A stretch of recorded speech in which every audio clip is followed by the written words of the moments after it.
So hello everyone, if you're joining me, let me know if you can hear me and see me in the comments. Comment down below where you're joining from, if you're here on replay, write down below #replay. So today we have a really awesome person with us. We have Niraj Kapoor joining us, and Niraj, he is a Salesforce top sales influencer for 2021. He's a best-selling author of not one, but 2 books. He's a sales coach extraordinaire and LinkedIn trainer. And he has been so kind to give us a little bit of his time today to teach us all about sales. So I know this is going to be a really cool presentation. You're going to learn a lot. And with that, thanks so much, Niraj, for joining us. No, it's a pleasure. Hey, Katie. Good evening, everybody. In Ireland, it's about 8 hours ahead of the West Coast of America. And wherever you are in the world, it's fantastic to see you. And thank you so much for joining. I'll give you as much value as I possibly can and look forward to hearing your questions afterwards. Awesome. And so if anyone has questions as Niraj is going through his presentation today, feel free to comment them down below. I'm going to be watching the Facebook group and making sure that we feed those questions to Niraj. And then Niraj also left some time for Q&A at the end. So don't be shy, ask your questions.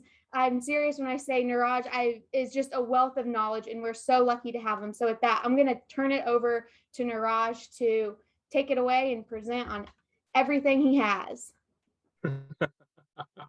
Fantastic. Okay. First of all, Katie, can you see this screen okay? Yeah? I can see it. It looks fantastic. Okay.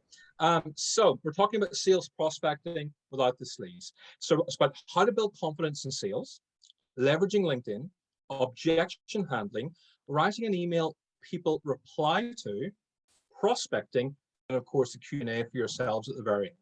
Now, the only rule I have is please take notes, because if you listen to what I say, 50% you'll forget tomorrow and 95% you'll forget in a week. I learned that from attending a 4-day Tony Robbins event in London in 2018. And he said, if you take notes, all of a sudden you remember 40%. And when you take action, it goes up to 70%. When you get one-to-one coaching, it's 100%. I want you taking 70 to 100% home with you, not 20%. So please take notes, lots and lots of notes. Now, I'm going to tell you a quick story before we start. There's a big TV show in America called The Apprentice. In the UK, it's called The Apprentice. And you have Alan Sugar and you have Karen Brady. They've been running it for many, many years. Karen is one of the most successful female entrepreneurs in the UK. And just over 3 years ago, her son was at University of Buckingham in England. It's near where I lived. And I was doing some teaching on sales at University of Buckingham. And they invited me to speak. There it was fantastic. And then Karen was speaking there. And I thought, this is fantastic. And Karen Brady spoke. She was eloquent. She was very funny. She was quite brilliant. And she goes, do you have any questions? And there was complete silence. And nobody said. I raised my hand and said, Karen, I have a question. I wanted more time with my family. And I wanted less stress in my life. So I set up my own business.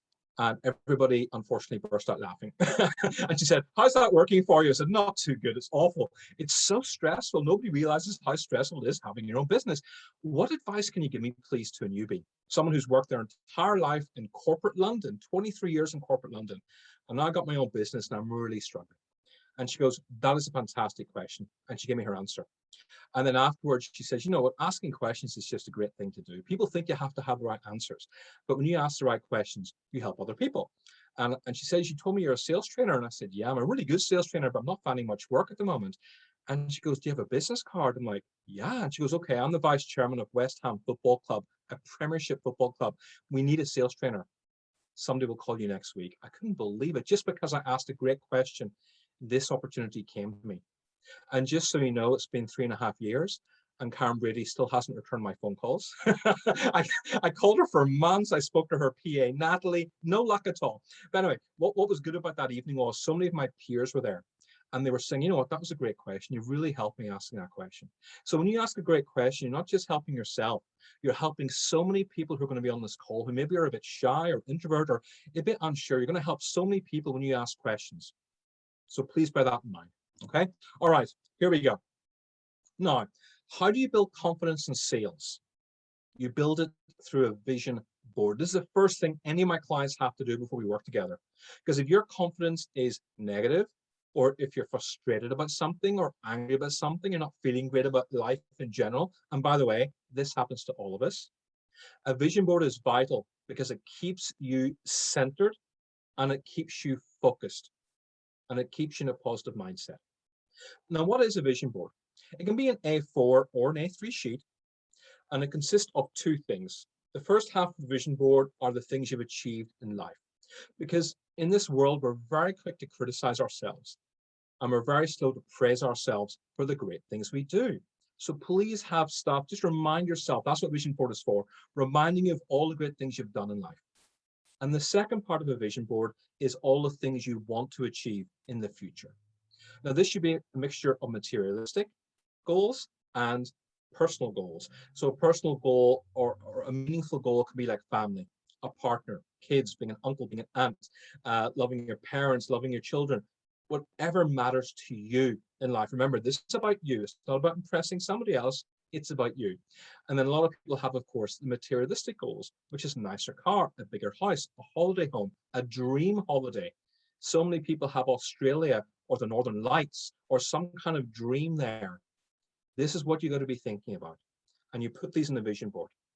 And I look at the vision board, it's on my phone, it's on my laptop, it's on my fridge, and it's by my bedside table. I am looking at it 60 to 70 times a day without even thinking about it. And so it means if I've had a bad day, or remember if staff is called in sick and I'm doing their work as well as mine, or I've had, just say, a big rejection from a client I thought would become a client, or a client all of a sudden can't pay their bills, these things are going to affect your mindset, and the mindset is going to affect your sales. It just is. It's going to affect other things as well, but it will affect your ability to sell. It will affect your ability to function as well as you can throughout the day. So the vision board keeps you centered. The vision board keeps you focused. The vision board helps you when you're going through rejection, in no matter what it is, not just sales, but anything. So please have visions that inspire you and encourage you. Hey, Now, Niraj, as well as my vision, I have a quick question. Go ahead, Katie. How often do you update your vision board? Every quarter, I look at it and see, do I have to make a change to it? Now, in 2019, 2020, I was going through a very painful divorce. I lost my mind emotionally and my wallet financially. It was pretty horrible. So my vision board was changing more than usual. But at the moment, my vision board hasn't changed in 6 months, which is great. And that I'm really happy about that. But every quarter, I mean, obviously I'm looking at it every day, but every quarter I sit down for half an hour to think, okay, is there anything I would change? Is there anything I would add? Is there anything I want to take away? That's a brilliant question, Katie. Thank you. And also in the vision board, have things that inspire you. This is my rock band in England.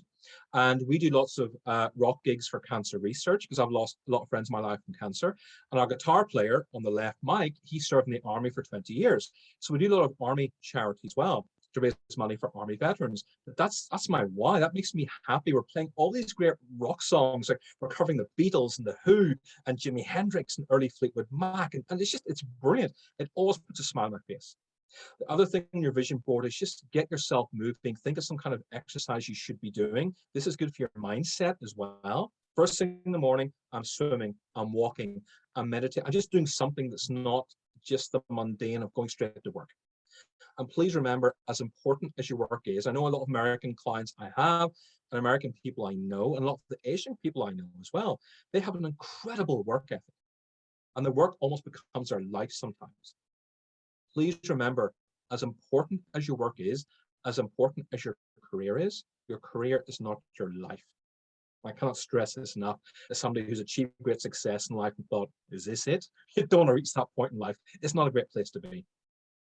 And if you want a recommended reading list, just go to everybodyworksinsales.com. There's book recommendations there on personal development, on business, autobiographies I can recommend for people to read. Just go onto the website, scroll down to the homepage. It's there for you.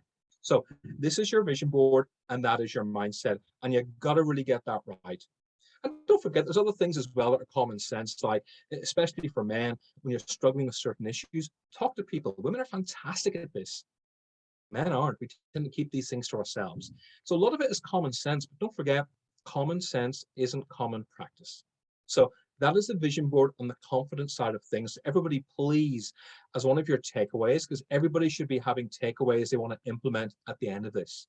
At least 3 takeaways every single person should implement. And one of those takeaways should be to create a vision board if you haven't done one already. Okay, so the next part of prospecting is your LinkedIn profile. LinkedIn is the world's biggest business platform. In 2020, there were 660 million users. As of June 2021, there are 760 million. It's just incredible. It's going to keep on growing. Nothing can touch it. So make sure you get your profile right. And then we'll come on to afterwards how you can prospect. But there's no point prospecting unless you get the basics right. People always want the magic solutions. And my advice is, please get the basics right first. Then you can improvise and do whatever you want, but you got to get the basics right. So the first thing people see is this thing up here. It's called a headline banner. Your headline banner should not be your logo. Your logo means nothing to most people. It doesn't. What people care about is how do you help them. So, I have clients in the UK who are accountants. What they don't do is say, I'm an accountant. That means nothing. There's loads of accountants out there. What you want to be thinking about is standing out. Okay. I have an accountant, she's in her 20s, and nobody took her seriously. So she started speaking in public, and I trained her up, and she races sports cars. And that's what she talks about. She's known as Annie the sports driver, because all she does is race sports cars. She stands out. Most pictures of her with a sports car, but that's her brand. So you want to be thinking, how do you stand out? I save my clients $2,000 a year on their tax return. I'm an accountant with a sense of humor. I don't mind, but it has to be distinct. Don't just say you're doing what other accountants are doing. Have a good think about what can you put on your banner about how you help people or what makes you different. That's very important. Also, make sure you have your contact details here as well. Make it easy for people to contact you. All right. So think very carefully about your headline banner, and don't just say accountant. Do more than that. Okay. I'm a sales coach. That's what I do. But luckily I got this award from Salesforce. If you have any industry award that means something, put that there. If you've written a book, outstanding, put that there. If you haven't written a book, you should do one, because I don't know many accountants. In fact, I know hundreds of accountants. Not a single one has written it. Actually, that's a really good idea. I don't know a single accountant that's written a book. There you go. So just think, what can you say in your job title that's a bit different, or that at least tells people what you do? Don't just say accountant. It's not enough. Now, I'm going to work from top to bottom just to make life easier. So underneath your headline banner and your job title, you have your about section. This is really important. And most people either have 2 lines, which doesn't really tell anybody what they do, or they cram it full of information, which is too much, or in many cases, it's empty. All 3 are unacceptable. You've got to tell people what you do. Tell them how you help them. Tell them the kind of clients you work with. By all means, give examples of clients. If you're fiercely protective of your clients, I understand that. If you mention your clients' names, will your competition chase them? Yes, they will. Because all my clients get chased every day by the competition. They do. They've told me that. But I choose to do that because that's credibility on my part. But you can simply say you work with clients in these sectors if you want to, or if you have a data protection thing going. But let people know how you help them, the kind of clients you work with. Maybe take them on a journey. This is what happens the moment you become our client. Make it special. Tell them about the accounting experience. Don't just say we do your tax returns. You got to do better than that. You got to raise your standard. You really do, because everybody else is just doing what's average in life. If you want to stand out, you got to be better. So spend time working on this. This is probably the section that will take you the longest to get right, yet it's the most important section. Now, underneath the about section, what do you have? Well, we can keep going on and on and on, but really what I want to talk about is testimonials. Because if you keep going down and down and down, you eventually come to testimonials, or some people call them LinkedIn recommendations. Now, when you go on a holiday, what do? You go online, usually onto Google, and see what are people saying. You might go to TripAdvisor or some website. When you go to Amazon and buy a product, what do? You'll look at the Amazon reviews. Views, testimonials, recommendations, call it what you like. They matter so much. You need to have them on LinkedIn. You got to have them on your website. And when you send proposals to clients, you've got to include you got to include testimonials as well. And the testimonial should have the client's name, the person's job title, and the company they work for. Again, don't just say J. Smith USA, okay? That doesn't mean anything. You've got to have a person's name, job title, and the company they work for, okay? And the reason I'm saying this is important isn't just for the reasons I've given now, is because during lockdown, I was pitching for a lot of new business. I lost all my business in March 2020. It was one of the scariest moments of my life. Everything disappeared in 48 hours. It took me almost to rebuilding it back on my feet. That was really scary. And one of the things that really helped me is I was doing paid for webinars. My competition were doing free ones. Again, standing out. I wrote a second book. Most of my competitors didn't even write the first book. And one thing I did was I started asking for testimonials for people. And there was quite a few bits of business I was pitching for. Anytime you ever win a client, it's always good to ask the client, why do you choose me for? If you ever lose a piece of business, it's also important to ask, what could I have done better? These are really important questions to ask. Most people don't ask them. Why did you choose me? And what could I have done better? And whenever I ask them, why did you choose me? Sometimes they say, you know what? It was quite competitive, but you had 30 LinkedIn recommendations. Your competitor who kept telling me that they're the best in the UK or the best in Europe, they had 5 recommendations. So keep that in mind. Recommendations really do matter. Please get that right, okay?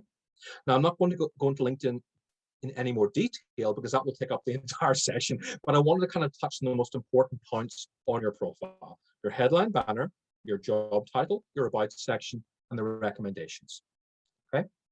So the next part of LinkedIn, which is very important, is the content you post. A lot of people don't know what content they should post, and that's okay. Everybody goes through that.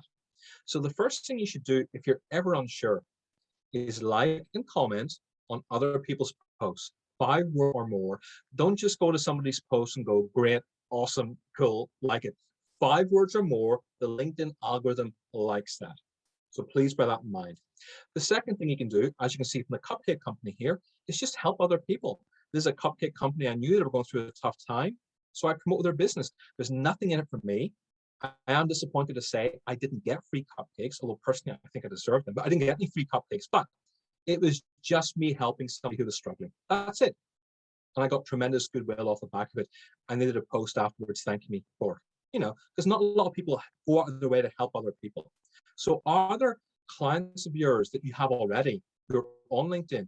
You should be promoting them. You should be liking and commenting on them. You should be helping them as much as you can. Never take your clients for granted. Your clients, for lack of a better phrase, are your bread and butter. Take good care of them. But also make sure you're always looking for new business as well, because prospecting is very important. It's the heart of your business.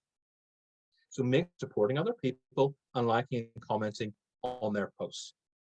Now, personal stories.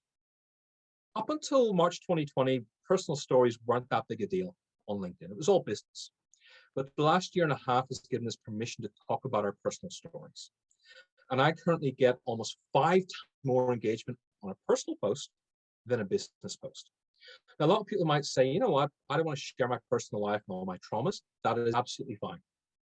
I think I've included 2 examples. Oh, yes, I have 2 examples of personal posts. This one was very deep and very personal, and it talks about the difficulty of loneliness. I'm approaching 50 years old next year. I've been single for 3 years. I hate being single. And one evening I was alone at McDonald's car park and I bumped into an old friend. A very unpleasant experience. And she was saying, oh my God, it must be so difficult being alone at your age, and how are you going to find anybody? And the divorce was really messy. I heard a lot, and all it was spreading rumors and making me feel bad about myself.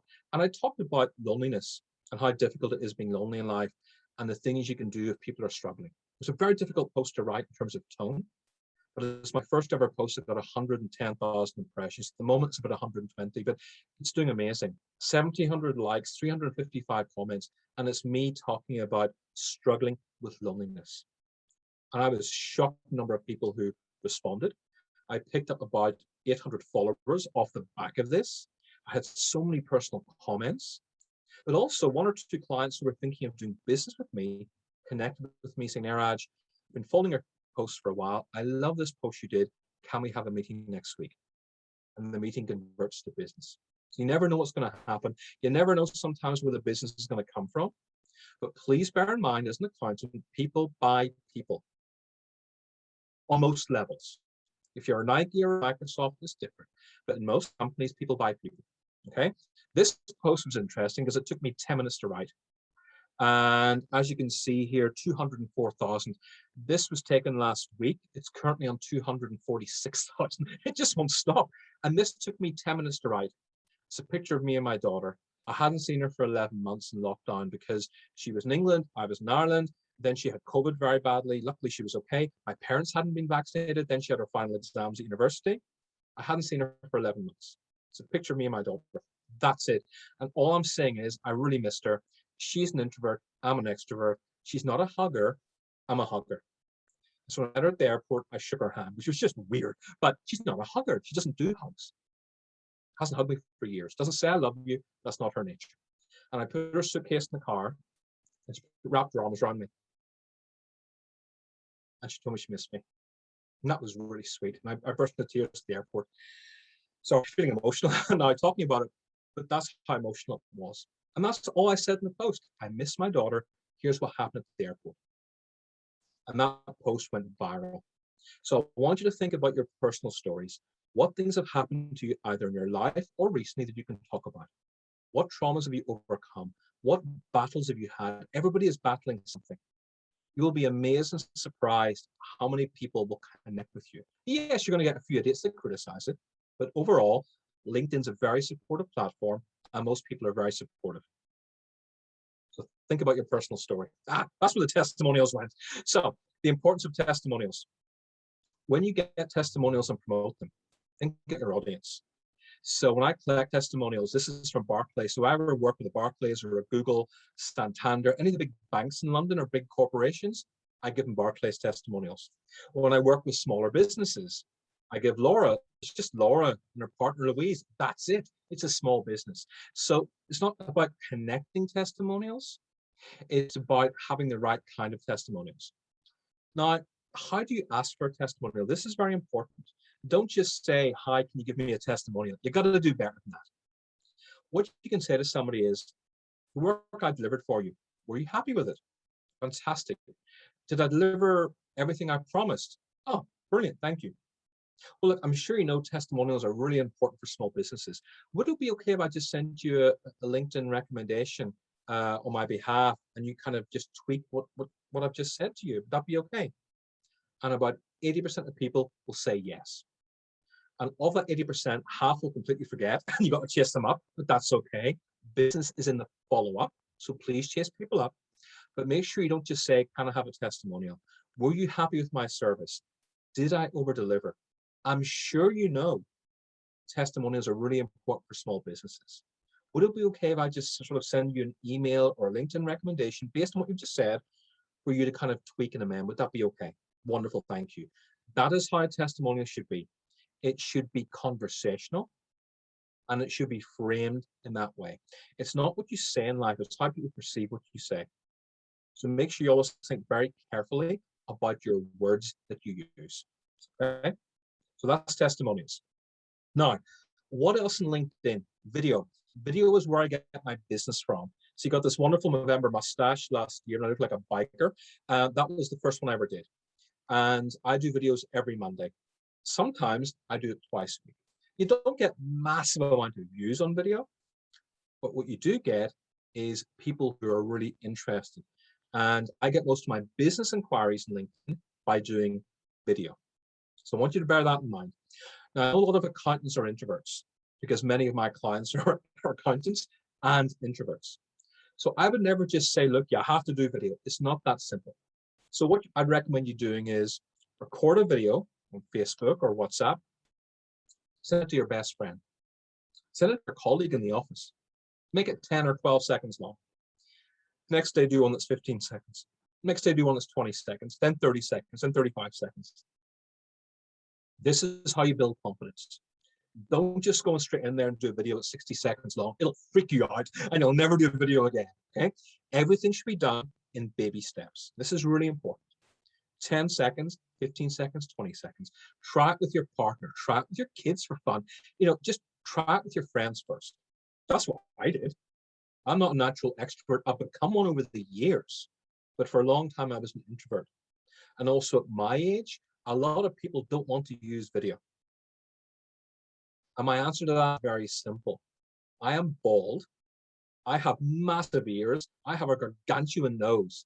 I mean, look at me. I look like Shrek, for God's sake. I of all people, should not be using video, but I use it every single week, okay? So don't worry about how you look. I promise you, nobody is judging you as much as you're judging yourself, okay? And that is why you look great. You look great. Oh, thank you so much. There. I love your video. Well, I've done about 100 videos now, so I'm more confident now. But 100 videos ago, I wasn't that confident. But again, this relates back to the vision board. Before you shoot a video and you've practiced, have a look at your vision board. Because by looking at pictures of your family or potential family or kids or best friends or parents or whatever it is that inspires you in life, that lifts you up. It gives you a bit of a kick and a bit of adrenaline. And that will give you the courage you need. Take a shot of alcohol, of course, but I wouldn't recommend that in a video, just to be safe. So, video, document another way. Now, when I talked at the beginning, again, everything I'm saying is very deliberate. I talked about how do you stand out as an accountant. Put together a PDF document. Have a few pages about how you stand out. Have a few pages of recommendations from customers. Put it on LinkedIn as a PDF. It's called a document. Some people call it a carousel. Some people call it a slider. But this is great because people can download this. It's an educational document. And on the very last page, I always have a call to action. Here's my details. Contact me now if you want help with mindset, with coaching, with sales, with LinkedIn. But give most of the value up front and have a little call to action at the end. Again, this is good selling. People who are terrified of selling, this is actually a really easy thing to do. LinkedIn is one of the easiest ways to sell.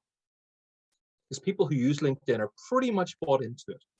Okay, and I've talked earlier about introvert versus extrovert. So video is fantastic, and I encourage everybody to do it. First of all, make sure you practice. You have another option on LinkedIn, which is voice notes. This is how Katie and I talk all the time. So get LinkedIn on your mobile app. It should be on your mobile app.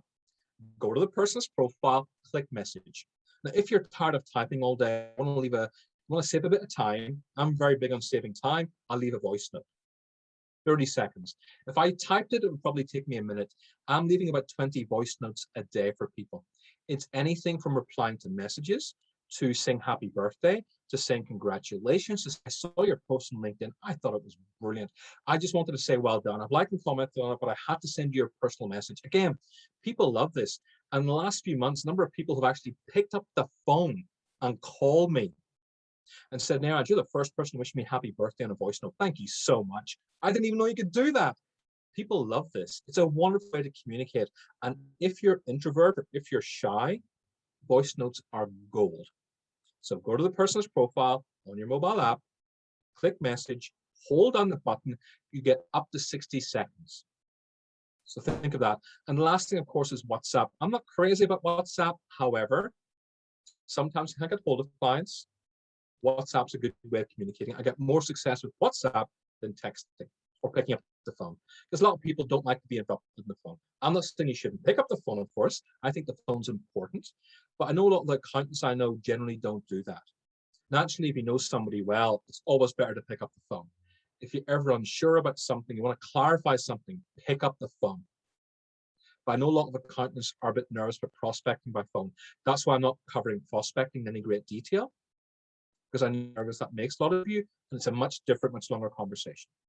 But another nice way to prospect on LinkedIn is, thank you for liking my article. Make sure you always look at people's profiles before you communicate with them.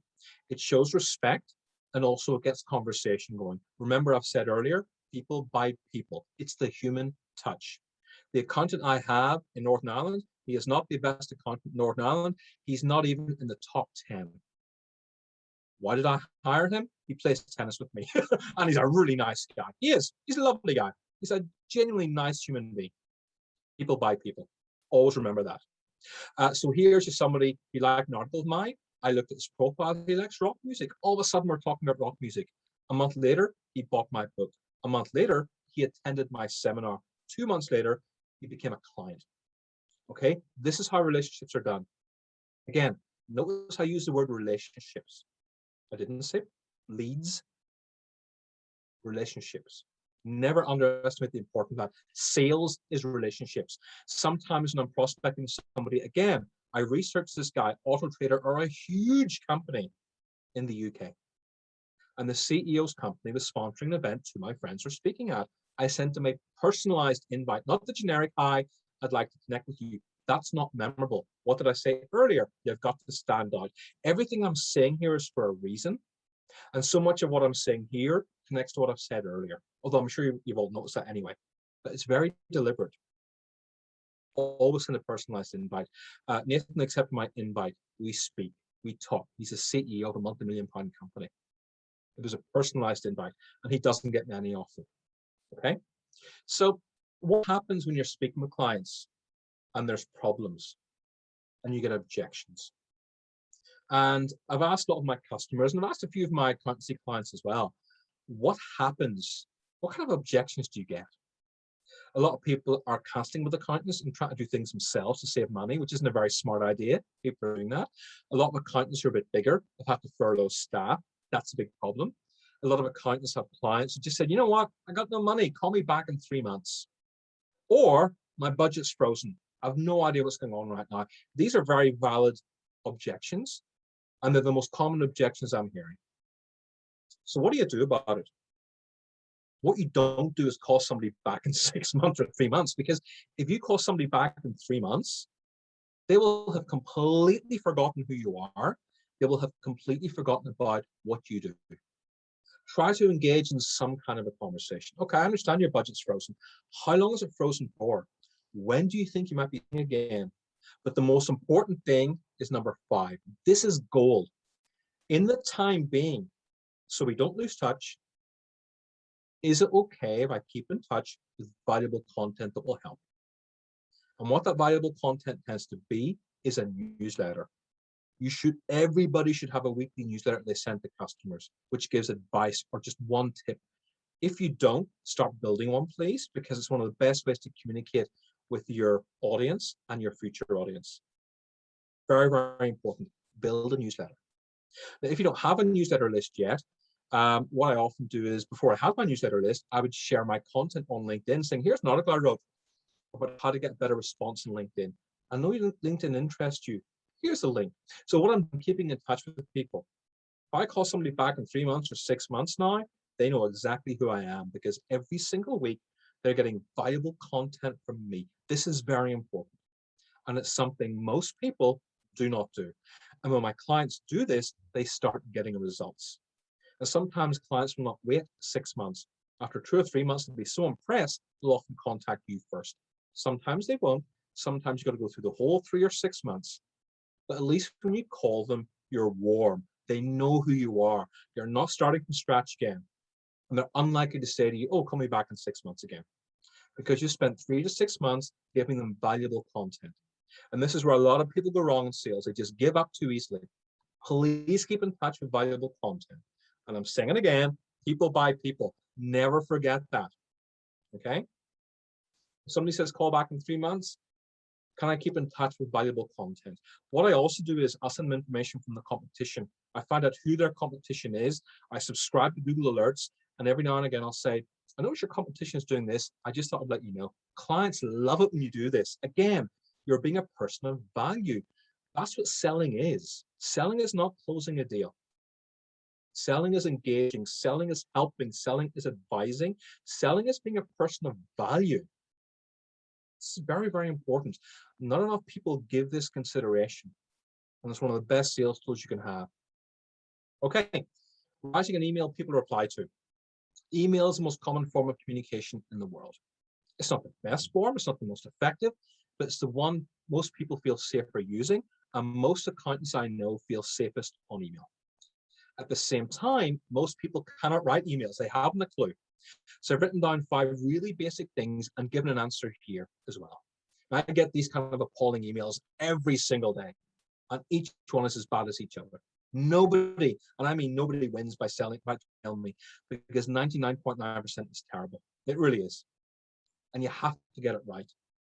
So what I said before, research the person. Don't just spam them on mass emails. Give value. Tell them something that will help them with their accounts that they do not know already. Did you know that this happened? Or here's a way you can save money. Or here's a way we help people. Thought about this. This is really important. Tell people of the value you offer them. Always have a call to action at the very end. Like, I will call you next week if I don't hear back from you. I will happily chase up with you next week. And have a PS at the end. PS is the magical thing.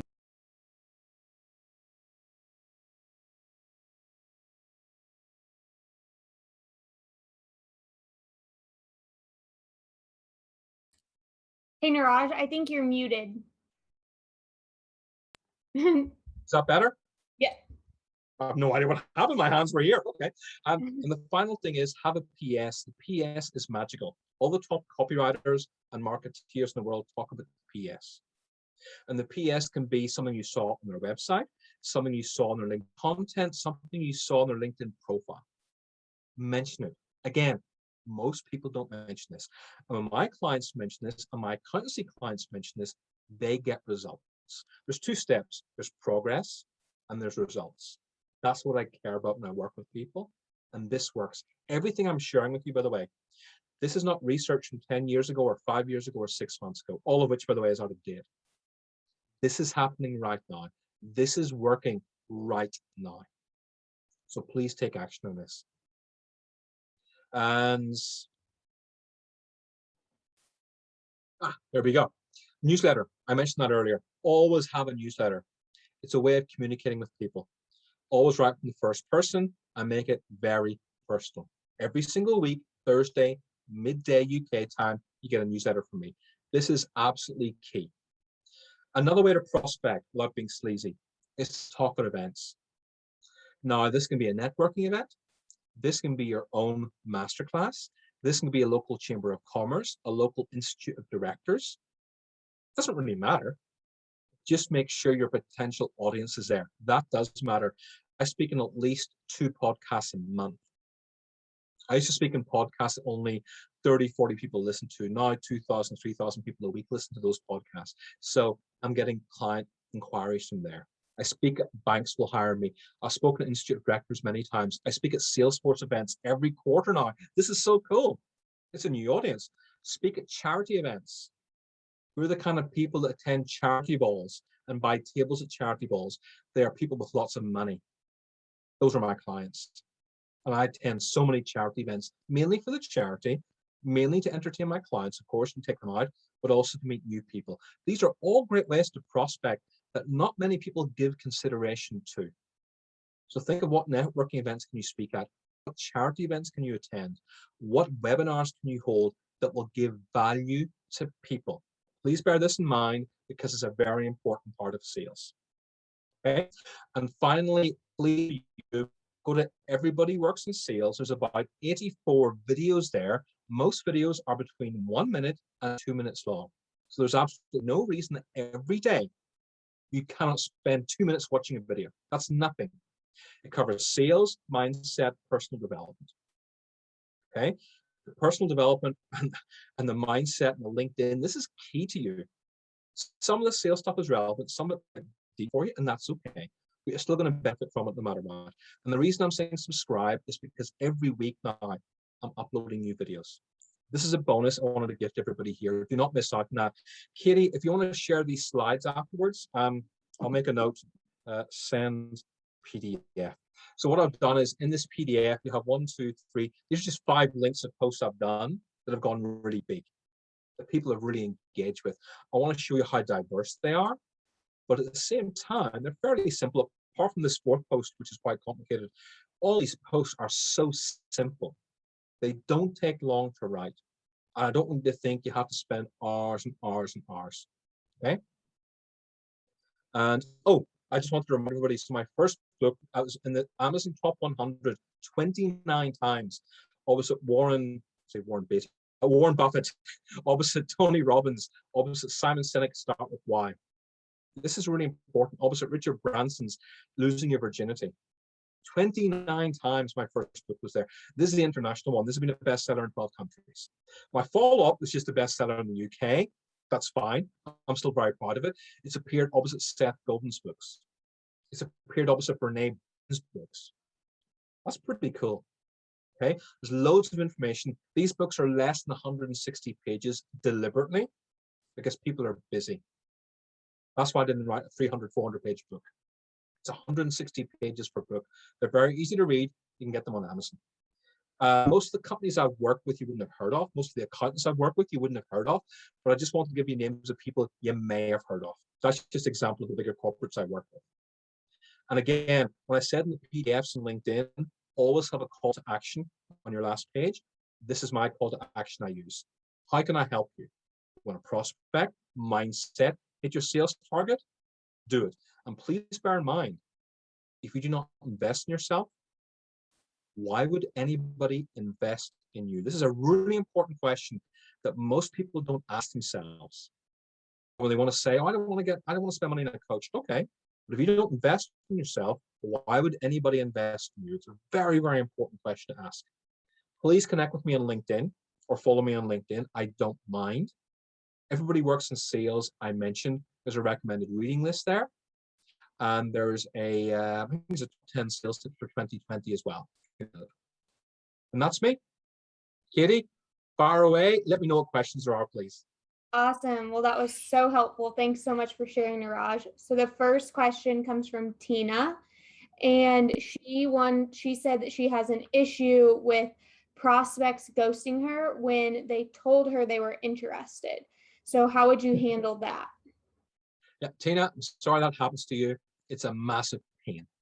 Now, here's what you don't do, which is what most people do.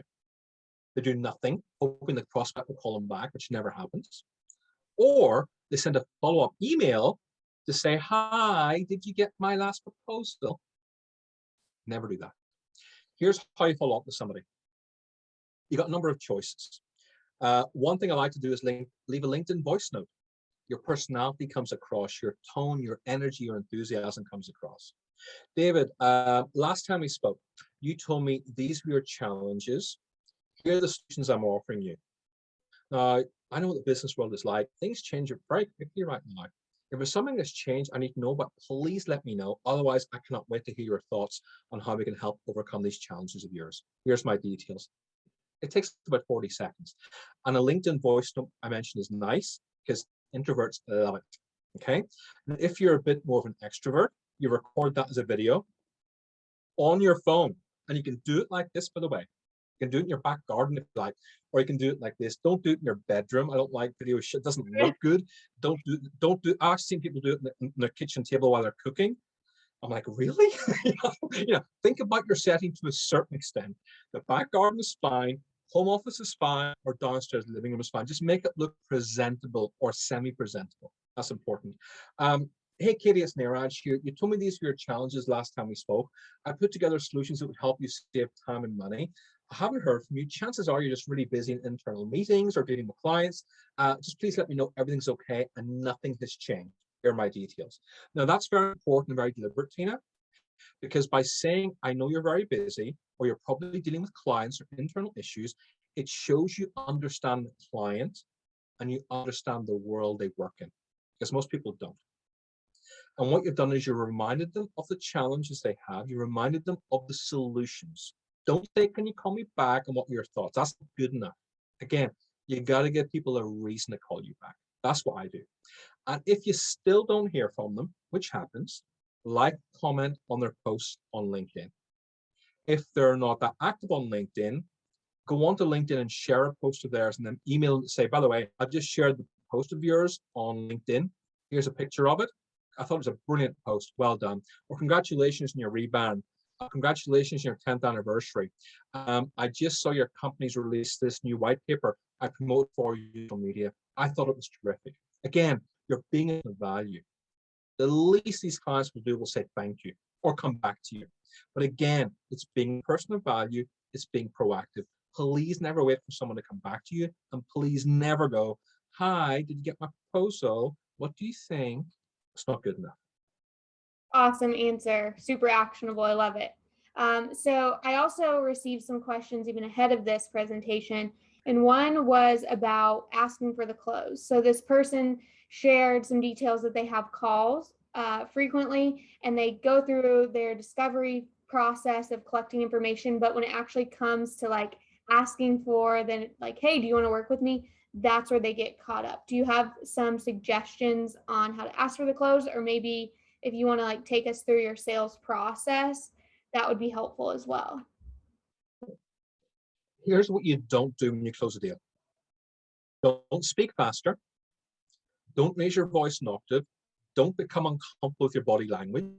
These are three of the most common things I see people do when they ask for the close. The fourth thing is, do not say, I will email you. Oh yeah, just email you.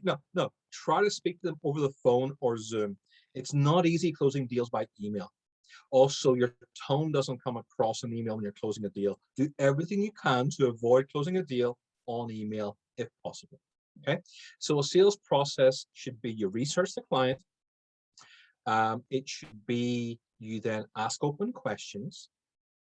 It then should be, talking about the experiences you've had with accountants. What is it you're looking for in a new accountant? What's going to make you happy? If they say somebody cheap, automatically it's going to be a tough client. If they say, I want someone to return my phone calls and emails, customer experience is important. Always going to ask these questions. That's how you know.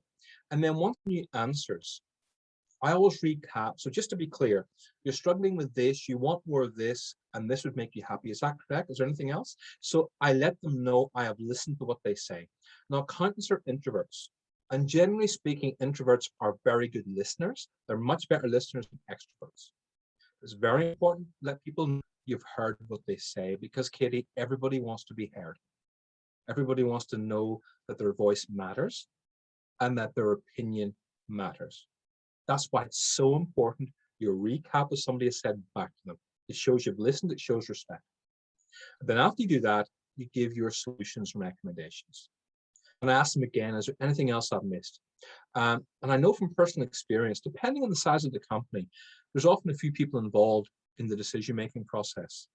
Who else do we have to influence or get involved here? This is a very important question people don't ask, because quite often they'll do a deal and then somebody else comes on board and goes, nah, I don't think. Nah.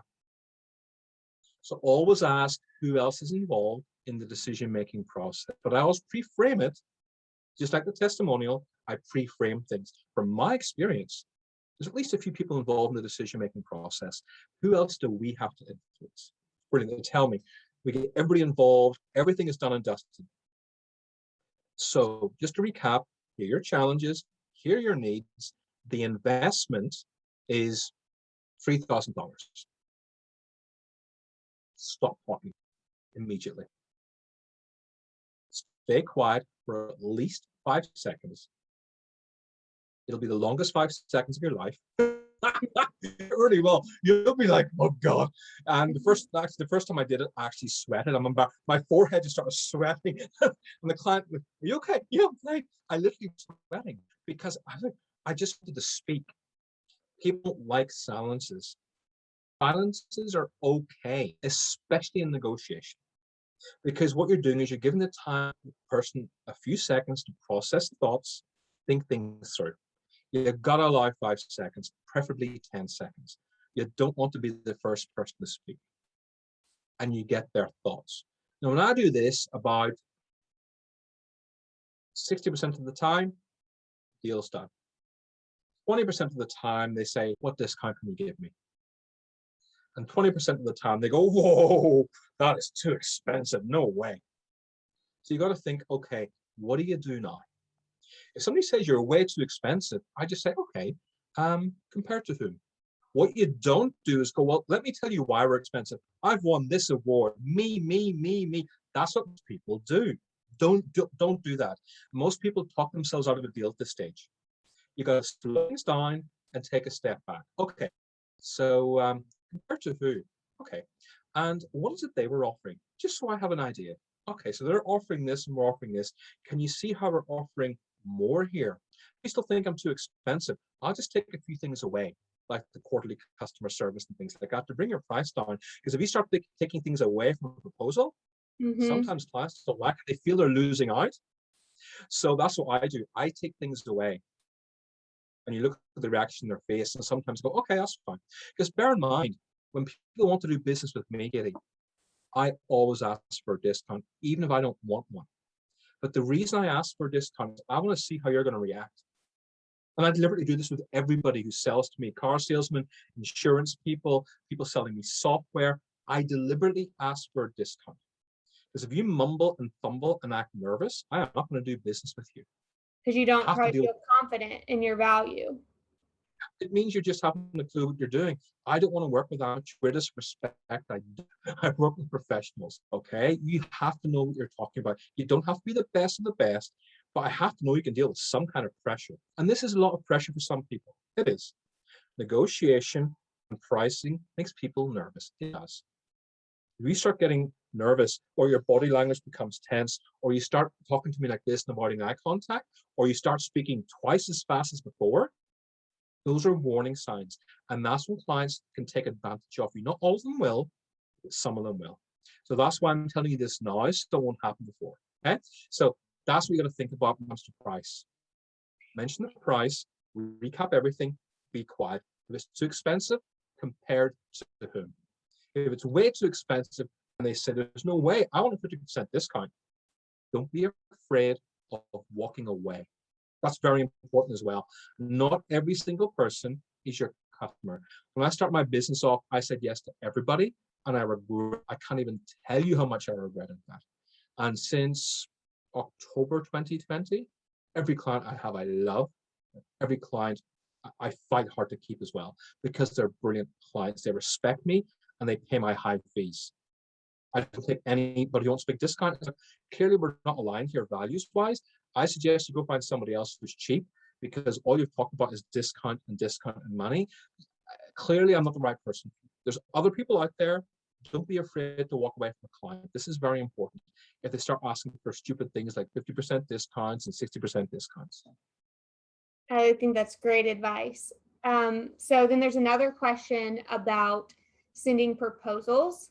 Do you send proposals over email? Do you have a Zoom call to discuss proposals? What do you recommend? Okay. So when I send a proposal to a client, and this is before I send the proposal, they say, okay, we've discussed everything. You've mentioned the rate. I got to have a think about it, which is okay. Sometimes people have to think about things. And they say, send a proposal over. I always make a bit lighthearted humor. So apart from the cost, what else is important to you in the proposal? And that's a nice thing to say, because people obviously care about the cost, but what matters to you? And then I like to ask the question not many people ask. Are you a verbal or a visual thinker? Because solicitors, I take care of a few law firms, they are verbal. Everything has to be written down. At the same time, I've done coaching with designers and I've done coaching with architects. They are visuals. So I will include loads of visuals in my presentations. Very important to know how people think. And I always ask them, are you a verbal or a visual person? How do you like information? People appreciate that because nobody asks things like this. Okay. And I double check that. I also may have a time in the diary to discuss it. Don't just send a proposal and say, I'll call you in a week. No. When does it suit you to go through this proposal next? It should be in the next week. To make you wait for a month, alarm bells should go off in your head. Why a month? Okay. So when in the next week is a good time to discuss this? And you send them an Outlook straight after the call, an Outlook invite. Okay. And then in the proposal, I keep it really simple. People are always shocked when they tell me proposals are so. My proposals are 2 pages long. That's it. They're 2 pages long. The client's challenges, my solutions, how I help you, what the deadline is, what the cost is. It's so simple.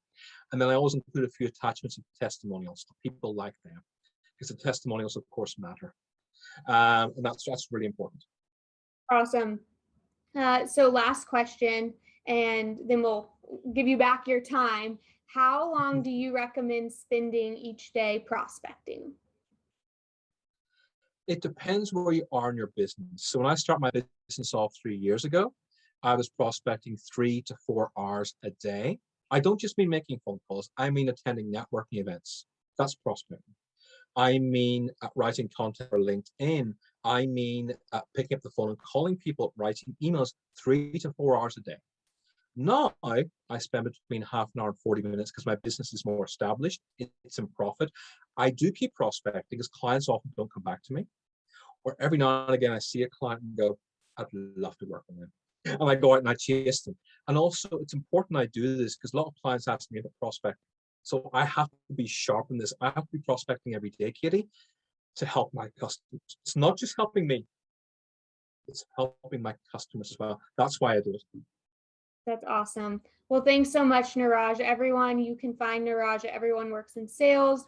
You can find him on LinkedIn, Niraj Kapoor. I'm also going to share the slides, which has all of his contact information. This was so helpful, and I know that everyone got a lot of value out of it. So thank you again, Niraj. I really, really appreciate your time and you sharing some of your wisdom with us. No problem. Like I said, everybody, please write down 3 things you're going to do right now. That is how you're going to progress. Not going to progress when you go, that was a really good talk, and you put on Netflix. You've got to have top 3 takeaways. This is how you're going to progress. And then you start taking action as soon as you can. Not next week, not next month, but later on today or tomorrow. And I think you have the slides. You're welcome to distribute those, Katie. No problem at all. Okay. Awesome. I'll share them. Okay. Well, thanks, Niraj. See you all later. Pleasure. Good to see you, Katie. Bye-bye.